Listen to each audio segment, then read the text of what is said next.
Hello, this is Sonia from My Happy Space. Welcome back at my channel.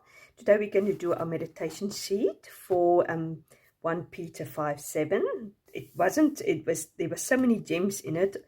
Although it was a very short verse, I struggled to get enough sort of words to look at, but I did actually at the end I managed to do that. But it's a beautiful, powerful verse, and it's beautiful to look at it in context. So that's what we're going to do today. So if you want to know exactly how to fill in this form and this meditation sheet, go back to my previous video. I always do the first video of each month. I go into details where I get it. I've got a Bible app which is called Bible Hub, which I get all my information from. I get it from the Inductive Study Bible.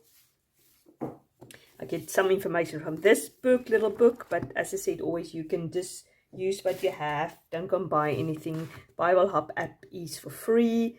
Just use a good Inductive Study Bible or a reference Bible, whatever you have. So just use what you have. Good. So first of all, what I always do is I write down a verse. We do the ESV version, and then I look at two different translations, which is a little bit different. Sort of say it a little bit different, and then I write it down. The word for word ones, like the New King James Version and the American Standard Version, was almost word for word the same than the ESV. So I went to the NLT, which says, "Give all your cares," instead of "casting all your cares to the Lord, for he cares about you," which is very much the same. And then the Contemporary English Version Bible, don't know anything about the Bible, they just swung it over. They said, "God cares for you, therefore," or so, "turn all your cares, all your worries over to him." So I think that was just a different way of thinking of start with the premises that God cares for us, and because he cares for us, you can give all your worries to him. So it's sometimes also good to turn it upside down and just see the one leads into the one. There's there's sort of a statement, and because of that statement, there's another statement. And then you've got this conjunction word because, or so, or for, just to link the two concepts or ideas. Then I look at the 5 W's and H's. Who wrote it? Peter wrote it. Obviously, we know the Apostle Peter, the disciple Peter. What is the context? Peter writes this from Rome to Jewish believers. We know Peter's main ministry was towards the Jewish people. Paul's main ministry was towards the Gentile people. But he wrote it for Jewish believer who is getting persecuted. They're dispersed over Asia Minor, and they are getting persecuted by Nero. It's during that time. So he wrote it from Rome, and so it was written 62 to 64 AD from Rome. And why was it written? As yet again, to encourage the suffering Christians. And then what does it say about God and how to change your life? You can look at that. As I just said, basically, God cares for me, and he wants me to bring my anxieties to him. He's got a solution for something. And how to change your life, you can write that later in. So that's usually what I do. I look at it in a context and I read it. Before we're going to get to our strong words, which, as I said, if you want to know where I get my strong words, go to my previous video. That's all available in Bible Hub. Let's read it in context. It's interesting. This morning when I did my sort of Bible study, I looked at it and I just basically thought to myself, I'm actually just going to write down every verse, what it says, just plain things, let the plain things be the main things, till I get to our verse and see in context. And what I saw here is Peter is exhorting the overseers, the people, the elders, the important people in the church. And then he goes later to encourage and sort of the so-called normal people in church. So it says, "So I exhort the elders among you as fellow elder and a witness of the suffering of Christ, as well as a partaker in the glory that is going to be revealed." So he's talking about the elders. You are suffering with us, you're partakers in it, and you're waiting for the glory that's going to be revealed. "Shepherd the flock of God that is among you. Exercise oversight, and not under compulsion, but willingly, as God would have you, not for shameful gain, but eagerly." So basically, your job is to oversee, to be the shepherd over the flock, and doing it with a willing heart, and not like sort of for shameful gain. not domineering over those in charge, but being example to the flock. So do it with a gentle, kind spirit, but do it. And when the chief shepherd, which is Jesus Christ, appeared, you will receive the unfading crown of glory. So beautiful, you'll get your reward if you do it diligently, with love, compassion, willingness, and eagerness, and with boldness, shepherding and overseeing the flock, not domineering. You will get your crown of glory. Likewise, you are younger. Could be younger in the faith, it could be younger in age. Be subject to the elders. Clothe yourself with humility towards one another, for God opposes the proud, but gives grace to the humble. So here, because he's talking about humility, he says, humble yourself, therefore, under the mighty hand of God, so that at the proper time he may exalt you. So basically, when we live our Christian life, I'd be humble, because God opposes the humble and he gives grace to the opposes the proud and he gives grace to the humble. Now it's very interesting. This is our verse, casting all your anxieties on him because he cares for you. So I've listened to a little sort of a sermon, and actually the other day I listened to a little sort of one of these Instagram reels. So you must always take it for what it is. But the person says, very interesting, that being proud and the exhortation that we need to be humble come before the fact that we need to cast our anxieties on him. Because anxiety of being anxious about something actually says one thing. And it's something we don't want to hear. We don't want to talk about it, but it says that I think I need to be in charge. It thinks that I can sort out my own problems. That is maybe the underlying root of anxiety. Now, it sounds, you might, somebody say, no, I'm anxious because I'm overwhelmed. I feel I can't care for all these things. I'm actually humble. But actually, if we think about it, it is actually the opposite. We are actually saying to God, God, I actually think that I need to take on that job to worry about this, because it's too unrealistic or far-fetched for me to think that you can actually deal with it and you can bring about the solution or bring about the direction or the change. I actually want to take that anxiety or that worry upon myself. So actually we know all the root of all sin is pride. We know that was the first sin. When the devil sort of went to Eve and asked her and presented the apple, one of his things is so that you can be like God. Now, she might have thought, oh, I just want to be like, I want to be holy, or I want to be as wise as God. But actually the root cause of it, I want to be like God. So here we say, I want to be God. I want to take that worry, which the Lord doesn't want us to be. If you want to go back to my previous lesson about the fact that we shouldn't just manage our anxiety. It shouldn't be a badge of honor we're wearing. It's something that God doesn't want us to do, and he has a solution for us, i.e. pray, thanksgiving, supplication, and request, so that we will have the peace that's above all understanding. So basically that to me is the root of it all. And that's something we need to look into ourselves. So basically, casting all our anxiety on him because he cares for us. Be sober-minded, be watchful. Your adversary, the devil, prowls around like a roaring lion, seeking someone to devour.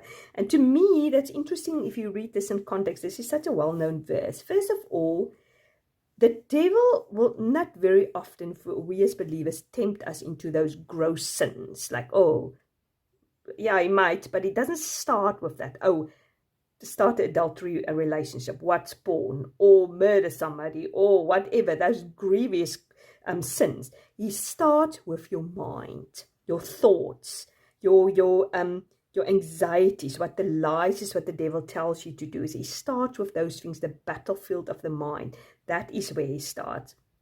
And also, because it starts with pride, he is looking for somebody to devour, to tap into that thing, that that the thing that we don't trust God, because if we don't trust God, we trust ourselves, or we trust another person, or we trust our money, or we trust our circumstances. And if we don't do that, our mind is playing games with us, and that is how the devil can get a foothold into our lives. It's also like means is take every thought captive under authority of God. So that is why this is so important. It's interesting to read it in context and resist him firm in your faith, knowing that the same kinds of suffering are being experienced by our brotherhood through the world. So it's interesting here. Peter says, don't let the God play, or don't let the devil play games with your mind, thinking we are the only people suffering. We are the only people being persecuted. Why is God so against me? Why have I all these problems? No, don't let the devil play these games with you, because loads of people are going through the same suffering. Same with you, whatever issue you are dealing with now. Loads of people have been gone through it. They're going to go through it, and they're going through it at this moment of time. Your trial is not unique. Nothing is new underneath the sun. Yes, it's uniquely to you. It is important to you, and God cares for you. That's why He wants you to cast your anxiety on Him. But God has seen it before. He's dealt with it before, and He has a solution for it. Just like that. So that is very interesting. So let's look at the strong words, which I found there was quite a lot of gems in it. First of all, I looked at casting. Though I listened to a very good sermon. I don't know if I'll be able to link it, because it is on, it's John Corson from Searchlight. It's a very good sermon about this. But the word casting is, the root word for it is to throw upon, to go against, to toss, and to lay down.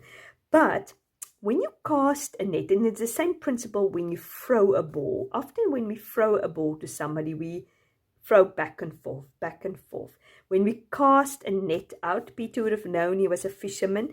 You cast the net out over the sea, you throw it out, but then you have to roll it back to get the fish in. So it's a continuous action. Throw the net in, roll it up. Throw the ball, somebody throw it back to you. And this is the purpose of prayer. And this is so powerful. I think if we understand what it means to have a relationship and a prayer life towards the Lord, the purpose about prayer is for us to develop our spiritual growth and our relationship with the Lord. And he was giving an example. He said when his son was practicing for baseball, his son wanted to get into a certain league. I don't understand all these leagues in America, but he wanted his dad to go and throw a ball with him outside.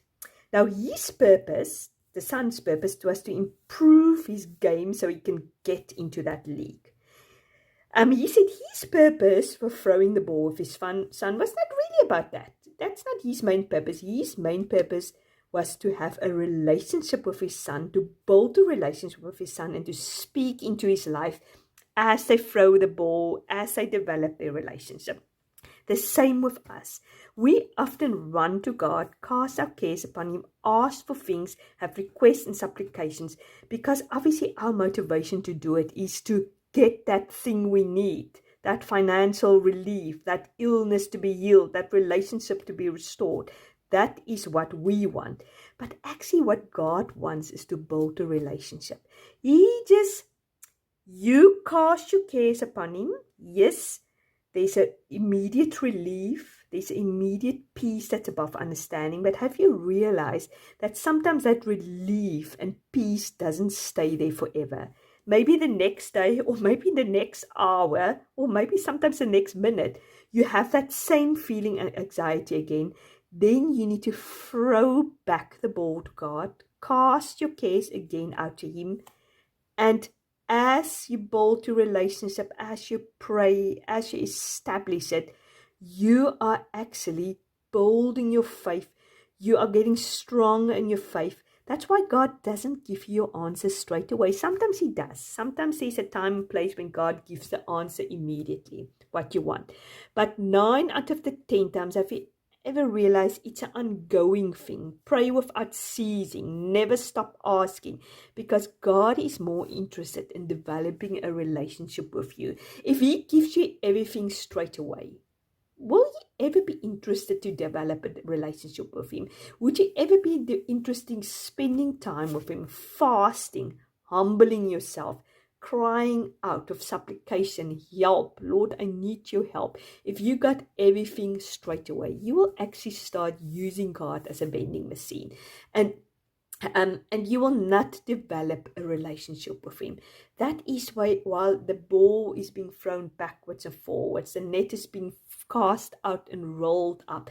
It's an ongoing process till that the relationship is developed. Sometimes, as that relationship is developed, your request might change. You will realize, actually, what I've asked here for is ridiculous.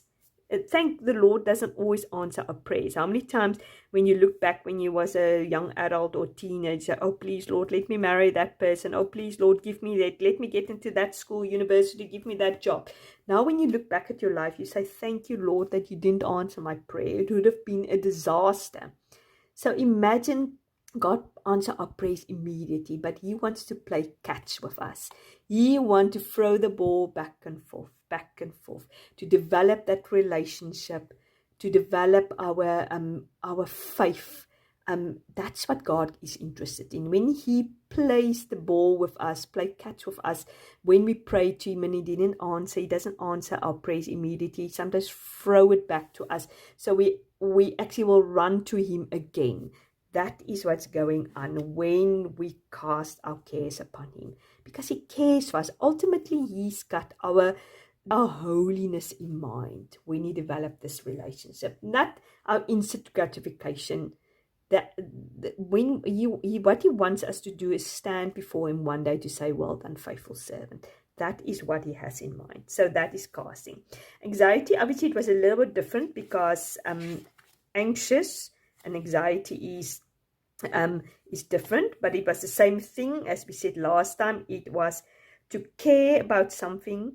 It's divided into merozo, which is divide into different parts, distribute, share, and distract. Basically, when you're anxious about something, you are dividing your thoughts, you're distracting your thoughts, you care.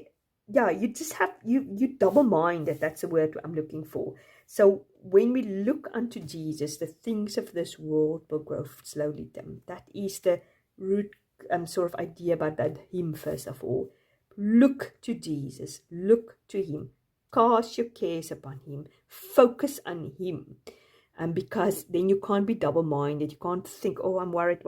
Just focusing. Every time you're worried about something, as we said last week, pray about it with supplication and thanksgiving. Make your request known to him. That's what we do. Every time we're worried about something, take the thought captive, bring it to the Lord, cast it, pray with thanksgiving and supplication. Make your request known to God. So that is that. Cares is to be an object of care, taking an interest in it, and that is what God does. We are his object of care. He loves us. Then I actually look, because obviously Peter is quoting this verse from Psalm 55, verse 22. So I went to that psalm, and it's a little bit different, but the idea is exactly the same. So it says, cast your burdens on the Lord, and he will sustain you. He will never permit the righteous to be moved. So basically, he cares for you. He will sustain you. So I looked at the word sustain because, as I said, I was looking for words to look up. Sustain is to contain, to provide, to help firmly, to hold, and to maintain. Because that is what the Lord does for us. Yes, he cares for us, but he also sustains us. We can do nothing out of him, and he will not permit. He is in control. He is in charge of our life for the righteous to be moved. You will not be moved in a direction which God is not having for you. He is in total control of your life. So that's what I looked at, sustain here. And then that, or because, that conjunction word, it's because, or for, or so. It is, I looked at the root word is hostis, and host means usually or that, and tis means certain. So basically it's usually, it's certain. God cares for us. The statement Cast your care, anxieties on him. Why? Certainly, for God cares for you. He cares for you. For He cares for you. And here's the other way around. God cares for you. So He cares for you. So turn all your worries over to Him. And I don't know, I'm sure you've heard that story about this guy which was in the office. He was extremely worried about everything. Everything was worrying him. He always had a sort of a downcast face about worrying. And the next Monday he came back and he was as happy, whistling, happy, singing, no care in the world. And his colleague says to him, "What happened to you?" And he said, "No, I've decided I'm going to pay somebody to worry on my behalf. And it's wonderful. I don't have to worry about anything anymore. I just gave my worries to that person." And I said, "My goodness, how much did it cost you?" And he said, "About $200,000 a year, whatever." And then the guy said, "My goodness, how are you ever going to pay him? Your salary is much less than that." And he said, "I don't have to worry about him. It's his worries." So that's how we actually should live our life. Just say, "Lord, it's your problem. You made me, you created me, I belong to you, you will sustain me, you care for me, you died me on the cross, you bought me with a price, I'm valuable to you. My worries is your worries, it's not mine. I cannot deal with it." That humbleness of, I cannot deal with it, it's out of my control. I give it over to you. And then the last little bit I looked at, it was actually in my Bible, which I usually do my devotions in. NLT, and then sometimes they have these little boxes which you can do a little bit more study in. And it says giving all your worries over to God. And it says worries are common experience, but it's very negative. And things that will cause your what negativity it will cause. First of all, it will cause your fruitlessness. And then he talks about that parallel about the seed has been sown, but they got choked because of all the worries of the world. So first of all, you will not have fruit because you worry too much. You'll spend all your energy on that. Then you will not have intimacy with Jesus. And that's Luke 10, and story about Martha and Mary, which Jesus said to Martha, "Martha, you are distracted and worry about many things, but Mary chosen the better." Basically, if you're worried about something, you actually will not have the desire to spend time with God because you'd want to do the solution yourself the whole time. And then Peter encouraged us to give all our worries and cares to the Lord. But how we do this? First of all, acknowledge your worry. Say, "I am worried about something." When you notice you are worried, acknowledge the feeling and the cause. Humble yourself.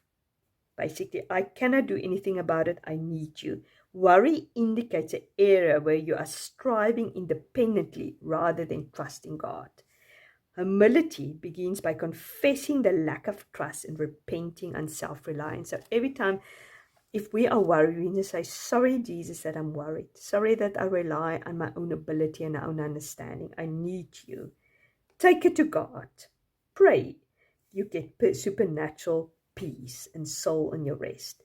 Worry became a catalyst to intimacy with God rather than a hindrance. That is exactly what I've said previously. Or it's a catalyst to intimacy with God rather than a hindrance. And then seek His kingdom first. You will have no need. There's no need to worry when you seek God's kingdom first. So that was quite powerful to me. So yeah, I hope that was a blessing to you. I really love digging deeper into it. So it shows you when it's a short word, it doesn't mean there is less to dig into. There is so much richness in the Word of God. So you must have a fantastic day. I'll hopefully speak to you on Friday, if not soon. I'll see if I can do a pretty page of my Bible. Otherwise, yeah, you must have a great week and God bless. Bye-bye.